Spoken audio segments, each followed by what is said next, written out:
योजना लेकर के छत्तीसगढ़ में भाजपा, लेकिन ठीक है आप योजनाओं के बारे में अपने घोषणा पत्र तक तो जिक्र को लेके जाते हैं, लेकिन आप उसके लिए फॉर्म दे देते हैं विज्ञापनों में और कहते हैं इसको भर कर दीजिए। ये क्या कुछ है? और ये जो बात है क्या कहीं ना कहीं उस डर को भी स्थापित करती है जिस बारे में कहा जा रहा है कि बीजेपी जो है वो छत्तीसगढ़ में पिछड़ चुकी है, मध्य प्रदेश में पिछड़ चुकी है और इसीलिए वहां प्रधानमंत्री ने अपनी पूरी ताकत झोंक दी है। इस हिसाब से देखा जाए क्या यहां पर कांग्रेस की जो नीतियां हैं, कांग्रेस के जो वादे हैं, चाहे वो किसानों की कर्ज माफी हो, चाहे वो धान खरीदी का वादा हो, चाहे वो महिलाओं और 200 यूनिट बिजली फ्री हो और KG to PG free education हो, इन सब के सामने बीजेपी खुद को काफ़ी कहें तो बौनी मान रही है या बैकफुट पर नजर आ रही है? कैसे देखा जाए इसको, जयशंकर गुप्त जी? नहीं, यकीनन राजीव जी, पहली बात तो यह है कि भारतीय जनता पार्टी के लोग बौखलाए हुए हैं। उनके यहाँ जो अंदरूनी रिपोर्ट्स आ रही हैं, सर्वे की रिपोर्ट्स आ रही हैं, और ख़ासतौर से राष्ट्रीय स्वयंसेवक संघ के लोगों के पास जो रिपोर्टें आ रही है, बन के आ रही हैं, उसे जो छन करके जो बातें निकल के आ रही हैं, उससे लग रहा है कि ये पांचों राज्य लोहार रहे हैं। पांचों राज्य में 5-0 हो जाए इनके लिए तो कोई बहुत बड़े आश्चर्य की बात नहीं है। राजस्थान के बारे में जरूर लोग कह रहे हैं कि वहाँ की बराबर की टक्कर है, लेकिन वहाँ पर भी लग नहीं रहा है। दूसरी बात, जैसे आपने कहा कि ये छत्तीसगढ़ का जो विज्ञापन है, इसके बारे में देखिए, मुश्किल यह है कि केचुआ हमारा जो है केंद्रीय चुनाव आयोग, वो इसको किस रूप में देखता है। कायदे से तो तुरंत उसको नोटिस लेना चाहिए था और तुरंत संज्ञान लेकर के नोटिस जारी कर देना चाहिए था राज्य सरकार को। लेकिन यहाँ तो जब केंद्र सरकार ने, आपने देखा होगा, अभी कैबिनेट ने फैसला कर लिया कि साहब 5 साल तक जो है 5 किलो मुफ्त अनाज देंगे लोगों को, 80 करोड़ लोगों को 5 किलो मुफ्त अनाज देंगे। ये फ्री भी नहीं है तो क्या है, ये चुनावी प्रलोभन नहीं है तो और क्या है। चुनाव आयोग को इसका भी संज्ञान लेना चाहिए था, लेकिन अभी तक तो चुनाव आयोग चुपचाप बैठा हुआ है, उसकी कान पे जू तक नहीं रेंग रहा है। इसलिए तय कौन करेगा? हम और आप तो कह सकते हैं कि अनएथिकल है, अनैतिक है, ये चुनाव आयोग की आचार संहिता के विरुद्ध है, लेकिन अगर चुनाव आयोग के कान पे ही जूं नहीं रेंग रही है या अपोजिशन भी उसको उस ढंग से नहीं उठा पा रहा है उन इशूज को, तो इस पर दुर्भाग्य ही कह सकते हैं हम लोग। लेकिन ये सब करने के बावजूद हालात बहुत तेजी से बदल रहे हैं और सबसे बड़ी बात है कि कांग्रेस के प्रति लोगों का रुझान बढ़ा है कि कांग्रेस जो वादे करती है वो पूरा करती है। वो चाहे वो हिमाचल प्रदेश में रहा हो, चाहे कर्नाटका में रहा हो, चाहे राजस्थान में रहा हो या फिर छत्तीसगढ़ में भी रहा हो। छत्तीसगढ़ में भी उनके वादे काफ़ी पूरे हुए हैं और उनकी गारंटी वो लोग मान रहे हैं कि राहुल गांधी जो बात कह के जाते हैं उस पर अमल कराना सुनिश्चित कराते हैं, वो उस पर अमल होता है। दूसरी तरफ भारतीय जनता पार्टी अब तो घोषणा पत्र भी नहीं जारी करती है, जो संकल्प पत्र जारी करती है तो उसके संकल्प जो है जुमले से आगे बढ़ नहीं पाते हैं। तो लोगों में इसको लेकर के साफ साफ दिखाई देता है कि भाई जुमलों की बरसात तो हम 2014 से ही देख रहे हैं और उसका इंतजार कर रहे हैं, चाहे 15 लाख रुपए हो, चाहे पेट्रोल 35 रुपए लीटर हो, चाहे डीजल हो या राशन की दुकानों पे जो चीज़ों के दाम हैं, इन सब के बारे में जो जो बातें कही थी 2014 से लेकर के अभी तक, उसमें एक भी लागू नहीं हो सकी है। लोग महंगे राशन खरीद रहे हैं, महंगा डीजल पेट्रोल और रसोई गैस, 200 की रसोई गैस छूट दे करके भी आज 900 रुपये के आसपास में रसोई गैस मिल रही है लोगों को। तो इस सब को देखते हुए, या बेरोजगारियों की फौज है उसमें जरा से भी कमी नहीं है। और सबसे बड़ी बात जो बौखलाहट में देख रहा हूँ, या प्रधानमंत्री कह रहे हैं कि साहब, या भारतीय जनता पार्टी के लोग कह रहे हैं कि साहब जो लोग राम का अस्तित्व नकारते थे वो लोग भी आएंगे, उनको 100 साल के लिए दंडित कीजिए, 100 साल तक उनको सत्ता से तरसाइए। भाई किसको मूर्ख बना रहे हैं आप? खुद अगर हैं तो आप अपनी मूर्खता अपने पास रखिए। राम जन्मभूमि का ताला राजीव गांधी ने खुलवाया था, राम जन्मभूमि मंदिर का शिलान्यास राजीव गांधी के समय कांग्रेस की सरकार ने कराया था। तो अब उसके बाद आप कह रहे हैं कि वो राम का अस्तित्व ही नकार देते हैं। ऐसा कैसे, किसको आप मूर्ख बना रहे हैं? लेकिन अब कुछ भी बौखलाहट में उनके पास जो है कोई बात भी करने के लिए कोई नहीं है। एक बात बार बार जो हो रही है कि 2024 और 2023 के चुनाव के बारे में, इसी तरह के बारे में भाजपा के जो रणनीतिकार वो कहते हैं साहब वो तो ठीक है, 2018 में भी राजस्थान हार गए थे, छत्तीसगढ़ हार गए थे, मध्य प्रदेश हार गए थे, कर्नाटका में भी रिजल्ट विपरीत आया था, लेकिन उसके बाद जब 2019 का चुनाव हुआ था तो फिर मोदी जी को बम्पर मेजॉरिटी मिली थी, बीजेपी को बम्पर मेजॉरिटी मिली थी। तो लोकसभा का अलग होता है, विधानसभा का अलग होता है। हमने एक बार उन लोगों से जरूर कहा ये बात, कई बात में, कि साहब एक बार इस बात का जरा सा रिसर्च करवा लीजिए, शोध करवा लीजिए, जो खास तौर से जो चुनावी पंडित हैं, वो लोग जो रिसर्च करते हैं, उनसे पूछ लीजिए कि 2019 का जो चुनाव हुआ, पुलवामा अगर नहीं होता, बालाकोट अगर नहीं होता, तो चुनाव के नतीजे क्या होते। जिस तरह से 1990 में राजीव गांधी जी की हत्या जब तक नहीं हुई थी, उस समय कांग्रेस की सीटें कम थी, और जब राजीव जी की हत्या हो गई उसके बाद कांग्रेस की सीटें बढ़ गई, नरसिम्हा राव जी प्रधानमंत्री हो गए।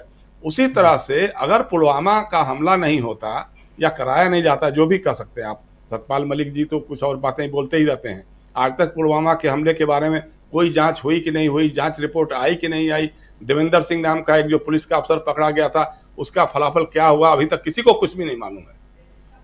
तो अगर पुलवामा नहीं होता, अगर बालाकोट नहीं होता, अगर फर्जी राष्ट्रवाद की धूम नहीं तैयार की गई होती, तो नतीजे क्या होते, इस पर लोग चुप हो जाते हैं। तो या क्या 2024 के पहले फिर एक बार पुलवामा जैसा कुछ कराएंगे लोग, राष्ट्रवाद की फिर लौ जगाने के लिए कुछ एक नया तरीका सोचेंगे। कभी कहते हैं लोग कि आप पीओके पर हमला कर सकते हैं, पीओके पे कुछ दिनों के लिए कब्जा कर सकते हैं, या इस तरह की लगातार चीजें हो रही हैं। अच्छा, दूसरा ये कि इस तरह की जो धर्मांतता फैलाई जा रही है, नफरत की जो खाई फैलाई जा रही है, जब इजराइल का मामला हुआ, फिलिस्तीन का हुआ, तो हम फिलिस्तीन मुसलमान हो गए, इजराइल हिंदू हो गए। मणिपुर हो गया तो माइती हिंदू हो गए, कुकी ईसाई हो गए, अल्पसंख्यक हो गए। ये जो भावना जिस ढंग की फैलाई जा रही है, चुनावी लाभ के लिए जो किया जा रहा है, उसके नतीजे कितने खतरनाक होंगे, हम तो ये सोच करके डर जा रहे हैं। लेकिन अब है जो है सो है। मुझे लगता है ये है कि ये 5 राज्यों का चुनाव ये हारेंगे, उसके बाद इनकी बौखलाहट, बेचैनी और बढ़ेगी।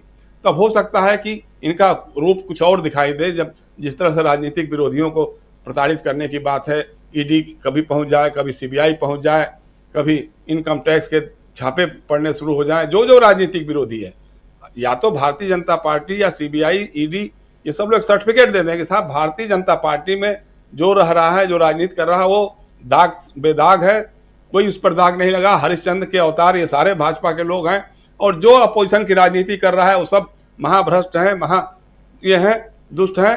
तो एक परिभाषित करके दिखा दिए ताकि लोग मान लेंगे कि हाँ भाई ठीक है, ये अपोजिशन की राजनीति कर रहे हैं, प्रधानमंत्री के खिलाफ कुछ बोल रहे हैं, संसद में बोल रहे हैं, अडानी के खिलाफ कुछ बोल रहे हैं, तो जरूर है भ्रष्ट ही होंगे, इनके घर जरूर पहुंचा दो ईडी और सीबीआई को।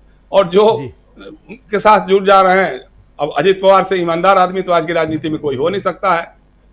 वो जो हिमंता बिस्व शर्मा है, जिसको अमित शाह जी कहते थे कि साहब दुनिया का सबसे भ्रष्ट राजनेता कोई है तो हिमंता बिस्व शर्मा है। अब उससे बड़ा ईमानदार तो इस समय इस धरती पे कोई और राजनेता हो नहीं सकता है। इसके बारे में एक बार अमित शाह जी से किसी जर्नलिस्ट ने पूछने की हिमाकत कर दी, तो अमित शाह जी ने कहा छोड़िए भैया, अब सब इस सब बात पे बात नहीं करेंगे। ये तरीका है। तो इसलिए राजनीति का जो पैमाना बदल रहा है, अगर इस पैमाने को ध्वस्त नहीं किया गया, अगर 2023 से लेकर 2024 तक सभाओं में जिस ढंग से भीड़ कम हो रही है, या हमने देखा बहुत सारे वीडियोज देखे हैं, सोशल मीडिया पर भी देखे हैं कि जब वो भाषण करना शुरू करते हैं तो लोग उठ करके जाना शुरू कर देते हैं, और बाहर निकलने के बाद एडवर्स कमेंट करते हैं, प्रतिकूल टिप्पणियां करते हैं लोग। कुछ लोग बताते हैं कि उनको कैसे लाया गया था, किस क्या कह करके लाया गया था, क्या दे करके लाया गया था। बात दरअसल यह है कि मोदी जी 9 साल प्रधानमंत्री रह चुके हैं, 9 साल रह चुके हैं प्रधानमंत्री, लेकिन उनके पास कोई सपना नहीं है, कोई दृष्टि नहीं है, कोई नई बात नहीं है, कोई उनके भाषणों में कोई नयापन नहीं है। घूम फिर करके वही कांग्रेस कांग्रेस कांग्रेस, मतलब जितनी बार वो कांग्रेस का नाम लेते हैं उतनी बार भाजपा का नाम नहीं लेते होंगे और भाजपा सरकार की उपलब्धियां बताते नहीं होंगे। अब जैसे मध्य प्रदेश में अब वो कह रहे थे कि साहब कांग्रेस ने यहाँ पे कोई काम ही नहीं किया, इसलिए विकास नहीं हो सका, अब हम आएंगे विकास करेंगे। अरे भाई, इतनी जानकारी तो आपको रखना ही चाहिए कि 15-20 साल से तो वहां भाजपा की ही सरकारें हैं, उनकी अपनी सरकार है। आपने क्या किया ये तो बताना चाहिए कि 15-20 साल में हमारी सरकारों ने क्या किया, हमारे मुख्यमंत्रियों ने क्या किया। उमा भारती जब आई थी, मुझे लगता है वही बिजली सड़क पानी बीएसपी का नारा दिया था। मैं उमा भारती को उस समय की रैलियों को मैंने बहुत सारा कवर भी किया था, बीएसपी ही नारा था। और आज आप कह रहे हैं, मोदी जी कह रहे हैं कि साहब बिजली पानी सड़क इसलिए नहीं बन पाया क्योंकि कांग्रेस ने दिशा में कोई काम ही नहीं किया। भाई, आपके मुख्यमंत्रियों ने क्या काम किया? तो एक तो या तो उनके पास जानकारी नहीं रहती है, या फिर वो हवा में बोलते हैं, जुमला उछालते रहते हैं, लोग सोचते हैं तालियां पीटेंगे, क्योंकि उनके लोग सामने बैठे रहते हैं, सामने की कतारों पे, तो वो टीवी पर देखने में अच्छा लग जाता है। इसके अलावा कोई बात नहीं है। दूसरी बात यह है, जैसा आपने जो पोस्टर दिखाया था कि जिसमें मोदी जी के चेहरे गायब है, चाहे मध्य प्रदेश में हो चाहे छत्तीसगढ़ में हो, तो इसका मतलब कि इन दोनों राज्यों में इन लोगों ने मान ली है कि कांग्रेस वहां जीत रही है और बीजेपी बुरी तरह से हार रही है। ये वही करते हैं, वो धीरे से अपने को विड्रा करते हैं। जिन राज्यों में लगता है कि बीजेपी हार रही है बुरी तरह से, वहां से अमित शाह जी और नरेंद्र मोदी जी की तस्वीरें, उनकी उपस्थिति और कम हो जाती है और उसकी चर्चा भी कम होने शुरू हो जाती है और कहा जाता है कि भाई जीत गए तो श्रेय हमारा है, हमारी वजह से पूरा जीत रहे, हमारी छवि है, हमने जो काम किया उसे जीत रहे हैं, हमारी रणनीति, हम तो चाणक्य के अवतार हैं। और जब हार जाते हैं तो पता लगा स्थानीय लोग जिम्मेदार हैं, लोकल नेतृत्व ने कुछ किया नहीं, मुख्यमंत्री ने कुछ किया नहीं, इसलिए हम नड्डा जी को फंसा रहे हैं। नड्डा जी बेचारे 3 न 13 उनकी तस्वीर लगा करके बीच में लग रहा कि वही इस बारात के दूल्हा हैं। तो एक तो ये चीज है। दूसरी बात किसी हमारे साथी ने कही थी कि मोदी जी अपने साथ जो है स्थानीय नेताओं को नहीं ले जा रहे हैं, उनको नहीं बुलवा रहे हैं, उनसे नहीं करवा रहे हैं। लेकिन ये इतिहास में पहली बार शायद हुआ है कि किसी राज्य के मुख्यमंत्री ने, सत्तारूढ़ राजनीति के मुख्यमंत्री ने मना कर दिया हो कि हम प्रधानमंत्री के साथ मंच शेयर नहीं करेंगे। आप स्थानीय नेताओं को ले जाए न ले जाए आपकी मर्जी है, लेकिन किसी राज्य के मुख्यमंत्री जो राष्ट्रीय जनतांत्रिक गठबंधन के मुख्यमंत्री हैं, मिजो नेशनल फ्रंट के जोरामथंगा साहब, वो कह रहे हैं कि हम प्रधानमंत्री जी के साथ मंच शेयर नहीं कर रहे हैं। ये इतिहास के साथ पहली ऐसी घटना होगी कि सत्तारूढ़ राजनीति का मुख्यमंत्री अपने देश के प्रधानमंत्री से कह रहा हो और प्रधानमंत्री हिम्मत नहीं जुटा पा रहे हैं। चलो ठीक है, मिजो नेशनल फ्रंट के मंच पे आप मत जाते, आप बीजेपी का वहां मंच लगाते, लेकिन आपकी हिम्मत नहीं पड़ रही है कि आप मिजोरम में जाकर के अपनी सभा कर सके, क्योंकि आप मणिपुर बगल में नहीं गए।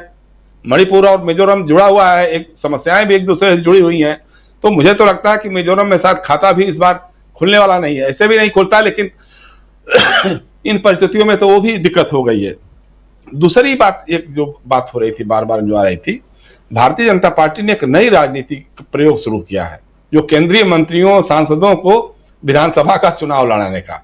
यानी अब विधानसभा के जो विधायक रहे हैं या राज्य सरकार में जो मंत्री रहे हैं, उनसे कहा जाएगा कि अब तुम ग्राम पंचायत का चुनाव लड़ो, ब्लॉक प्रमुख का चुनाव लड़ो। अब ये हालत ये आ गई है। आप सोचिए, कल्पनातीत, मतलब संपादक जिसे कहो कि आप उप संपादकीय का काम करिए, जाइए अब रिपोर्टिंग कीजिए, लोकल रिपोर्टिंग करिए, म्यूनिसिपैलिटी कवर करके आइए, मतलब ये हालत हो गई है। दूसरी बात यह है कि मतलब ये तो बुद्धि का दिवालियापन, राजनीतिक रणनीति का दिवालियापन कहा जा सकता है, क्योंकि जो सांसद होते हैं, जो संसद का चुनाव, लोकसभा का चुनाव जीतते हैं, वो अपने नेता के पक्ष में लहर चलती है तो जीत जाते हैं, उनके खिलाफ लहर चलती है तो हार जाते हैं। वो विधानसभा क्षेत्रों में तो उनका कोई खास दखल नहीं होता है, क्योंकि लोकसभा का क्षेत्र बहुत बड़ा होता है, तो सबको जानते पहचानते भी नहीं है। उनका एजेंट के रूप में काम तो विधायक करता है, या विधानसभा का जो चुनाव हार गया होता नेता वो करता है, उसके भरोसे चुनाव लड़ते हैं। अब उनकी जगह आप चुनाव लड़ने लग गए, तो जो विधायक रहा है वहां पे, या जो विधानसभा का चुनाव पिछले चुनाव में हार गया होगा, अब उसके लिए तो कोई भविष्य नहीं है वो पंचायत का चुनाव लड़ने के अलावा। तो वो सोचेगा कि भाई ये सांसद महोदय को विदा करो, पहले इनको यहां से हराओ, निपटाओ, नहीं तो हमारा भविष्य ही खत्म हो जाएगा। पता नहीं किसने सुझाव दिया था मोदी जी को और अमित शाह जी को, लेकिन जो भी इनके दिमाग में रहा हो, ये बहुत गुमराह करने वाली रणनीति है। प्रहलाद पटेल हो चाहे नरेंद्र सिंह, और नरेंद्र सिंह तोमर जी चुनाव लड़े और पता लगा उनके बेटे का वीडियो वायरल हो गया कि कितने करोड़ रुपए का सौदा कर रहे हैं, क्या कर रहे हैं, उसके बारे में कोई चर्चा ही नहीं हो रही है। ना तो भारतीय जनता पार्टी तो भ्रष्टाचार पे 0 टॉलरेंस की बात करती है, तो उस समय उनको कर देना चाहिए, लेकिन गजब है भाई। इसी तरह से दूसरी जो बात आई थी कि एक इनके पास मुद्दा बन रहा है कि राम जन्मभूमि का मंदिर का, चूंकि मंदिर इन्होंने क्लेम कर रहे हैं कि हमने मंदिर बनवाया, जो मंदिर बनवाएंगे उनको हम फिर से लाएंगे, इस तरह का नारा चलाने की बात कर रहे हैं। आप याद, जैसे हमने बताया ना कांग्रेस ने जो किया था, अब इनका सुन लीजिए मेरे मुंह से। सुषमा स्वराज जी ने कहा था उस समय कि राम जन्मभूमि का मुद्दा हमारे लिए बैंक का एक बेरर चेक है, और बेरर चेक एक बार भुन जाता है तो बार बार नहीं भुना जाता है। ठीक, उसके बाद भारतीय जनता पार्टी के जो राष्ट्रीय अध्यक्ष थे, जो राष्ट्रीय स्वयंसेवक संघ से निकले हुए प्रचारक थे, कुशाभाऊ ठाकरे जी, उन्होंने मुझे जयशंकर गुप्त को इंटरव्यू में कहा था, हिंदुस्तान अखबार में वो इंटरव्यू छपा था। जब हमने पूछा तो उन्होंने कहा कि भाई नदी पार करने के लिए एक नाव की जरूरत होती है, और नदी पार करने के बाद क्या जरूरी है कि नाव को कंधे पर लेके चला जाए, बाहर सड़क पर चला जाए। और ये जो महामहिम हमारे प्रधानमंत्री जी हैं, इन्होंने क्या कहा था इन्होंने कहा कि भाई ये राम जन्मभूमि का मुद्दा जो है चुनाव में ताश के पत्ते की तरह से है कि हमने तुर्क का पता चल दिया, बार बार थोड़ा चलेगा वो। तो ये इनका कमिटमेंट रहा है। राम जन्मभूमि के नाम पे जो आज कांग्रेस पे दोषारोपण करते हैं कि कांग्रेस के लोग राम का अस्तित्व झुठलाते थे, इन्होंने कितना मजाक बना के रखा है राम जन्मभूमि मंदिर के इशू को। उसके लिए जितना नफरत का माहौल पैदा करना हुआ, राम के नाम पर जितना नफरत फैलाई जा सकती थी, वो एक सारे काम किया इन्होंने। लेकिन राम के प्रति कोई कमिटमेंट, आज राम के राज्य में उत्तर प्रदेश में मुख्यमंत्री हैं, गोरखनाथ पीठ के मुख्यमंत्री हैं, काशी हिंदू विश्वविद्यालय में एक बच्ची के साथ छेड़खानी होती है, अब पता लगा कि नहीं उसके साथ सामूहिक बलात्कार हुआ है और अभी तक एक भी अपराधी पकड़ा नहीं गया है। इससे बड़े शर्म की बात और क्या हो सकती है राम का नाम लेने वालों के लिए। लेकिन ये लोग कुछ बातें नहीं करेंगे। उत्तर प्रदेश में पूरी तरह से, मध्य प्रदेश में लड़कियों की इज्जत आबरू खतरे में पड़ी हुई है। रोज बलात्कार की घटनाएं हो रही हैं, रोज बलात्कार के बाद हत्या की घटनाएं हो रही हैं, लेकिन कहीं कोई सुनने वाला नहीं है। तो ये सारी बातों का कहीं ना कहीं जनता हिसाब करेगी, 2023 में भी हिसाब करेगी, 2024 में भी हिसाब करेगी। इसको लेकर के भारतीय जनता पार्टी और राष्ट्रीय स्वयंसेवक संघ के नेतृत्व में बहुत बौखलाहट है। और यह भी सुनने में आ रहा है कि अगर ये 5 राज्यों में 5/0 अगर हो गया भाजपा के लिए, तो हो सकता है कि भारतीय जनता पार्टी के अंदर खाने, खासतौर से राष्ट्रीय स्वयंसेवक संघ की तरफ से दबाव पड़ेगा कि मोदी जी आपकी उम्र भी 75-75 होने जा रही है, आप भी कृपा करके अब थोड़ा सा आडवाणी जी की तरह आराम करिए, बहुत काम कर लिया आपने। तो ये संभव है, जैसा प्रशांत कह रहे थे, मैं उसको थोड़ा एलोबरेट करके कह दे रहा हूं कि कहीं ना कहीं ये बातें अंदर से उठने लग गई हैं कि अब वो तुरुप का पत्ता नहीं रहे कि उनके नाम पे लोग वोट देना शुरू कर दें, भीड़ जमा हो जाए, सुनने के लिए लोग लाखों की संख्या में पहुंच जाएं।